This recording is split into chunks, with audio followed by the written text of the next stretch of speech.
Hey guys, welcome back to my channel. A couple weeks ago I posted a video on herb propagation where I propagated basil, mint and rosemary in water, and today I'm here with an update on how they're doing. As you can see, a week ago the mint had already started rooting, and so did the basil. Check these roots out.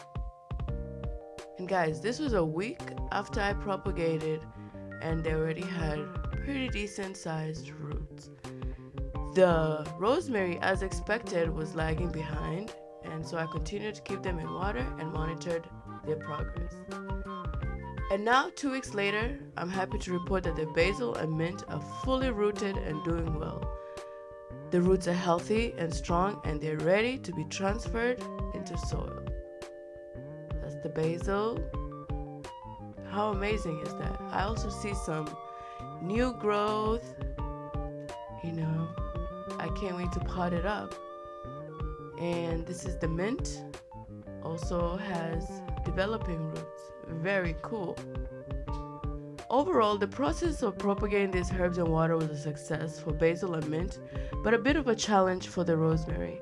It's a reminder that not all plants will respond the same way to propagation methods, and it's important to be patient and adaptable. Stay tuned for more.